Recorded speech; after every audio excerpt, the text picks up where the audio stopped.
Vorrei anche sottolineare in questo quadro complessivo, e lo voglio fare anche col pensiero o nella veste di dirigente nazionale del PDL, che abbiamo una relazione con il governo che a tratti ha suscitato molte polemiche, perplessità, a tratti ha portato anche risultati positivi.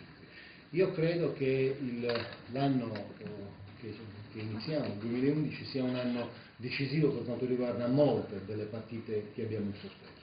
E quest'anno lo affrontiamo con tutta la determinazione di chi vuole e deve portare a casa il risultato. Abbiamo l'avvertenza delle entrate, che è un'avvertenza decisiva, che non riguarda solo il livello della compartecipazione ai tributi erariali, ma riguarda anche il patto di stabilità, riguarda i fondi FAS sulla programmazione del periodo 2007-2013. Abbiamo deliberato nell'ultima seduta di giunta il mandato all'ufficio legale di agire nei confronti del governo o comunque di tutelare l'interesse della Sardegna in tutte le sedi anche giudiziarie. Lo abbiamo fatto nella convinzione che si debba affrontare quel tavolo con la giusta determinazione, ma comunque nella speranza di poter ottenere ancora un risultato prima di arrivare a quelle sedi. Ricordo che lo stato della trattativa è molto avanzato, che in termini quantitativi noi abbiamo avuto già il riconoscimento del livello di entrate che sono iscritte, che abbiamo iscritto nel nostro bilancio. Non siamo soddisfatti sul piano qualitativo perché mancano alcune componenti che sono dovute per legge, sono dovute dall'articolo 8 novellato e che non c'è alcun motivo per il quale si debba rinunciare a quelle risorse stesse, e quindi per questa ragione siamo disposti ad andare avanti ad ogni costo per raggiungere quel risultato. In questo contesto di competizione internazionale è certamente decisivo quello che possiamo fare, è certamente decisivo il ruolo che ci possiamo ritagliare nel panorama nazionale, tanto più in un momento importante che è quello della riforma in chiave federale dello Stato, che ci impone di difendere la posizione della Sardegna in termini di cultura, in termini di risorse che vengono assegnate alla Sardegna, ma non solo, anche in termini di compensazione degli svantaggi, che sono quelli che devono nascere dalla riforma in chiave federalista dello Stato. Ma al di là di tutto, io credo che si debba fare uno sforzo importante per essere prima di tutto noi protagonisti di un'azione dalla quale partire per poter risalire la crisi. È un'azione che deve aiutarci a passare dalla società dell'attesa alla società dell'azione, in senso proprio del termine.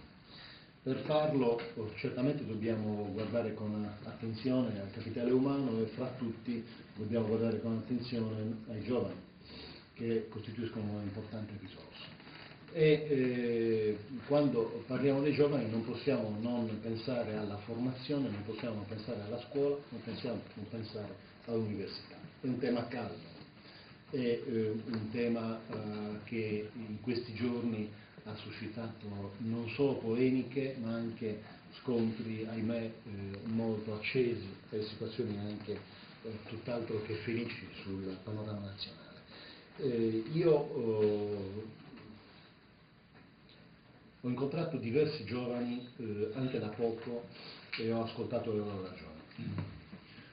Sono assolutamente convinto del fatto che fosse necessario mettere in campo una riforma che potesse cambiare uno stato di cose, uno stato dell'arte che certifica con i numeri che il nostro sistema non è capace di essere competitivo con gli altri sistemi in Europa e nel mondo di formazione e di istruzione dei giovani.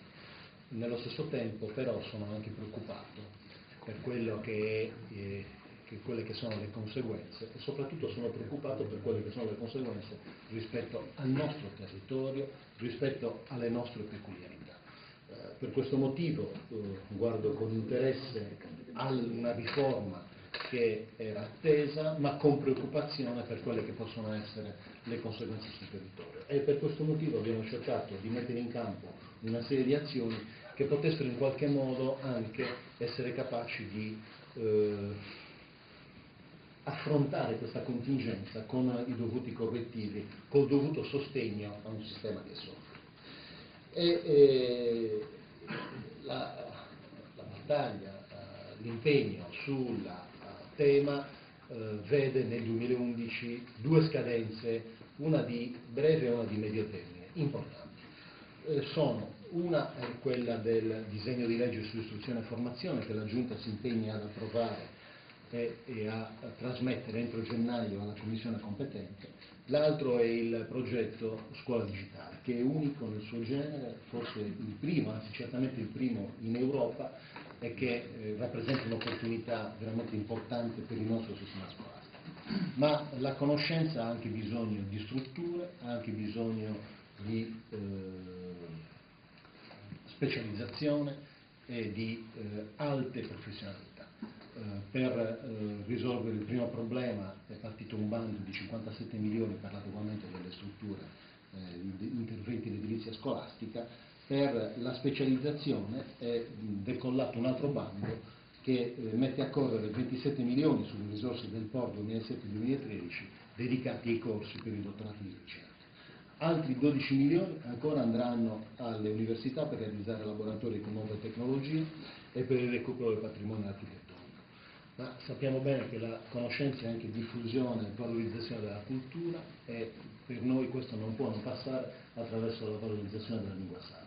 Abbiamo da poco tenuto la conferenza di fondi e annunciato il nuovo piano triennale sulla lingua sarda, che punta a riportare il sardo nella quotidianità attraverso la didattica, attraverso borse di studio dedicate, attraverso un ingresso del sardo nei nidi. È un patrimonio importante, va affidato ai giovani per costruire la strategia di domani.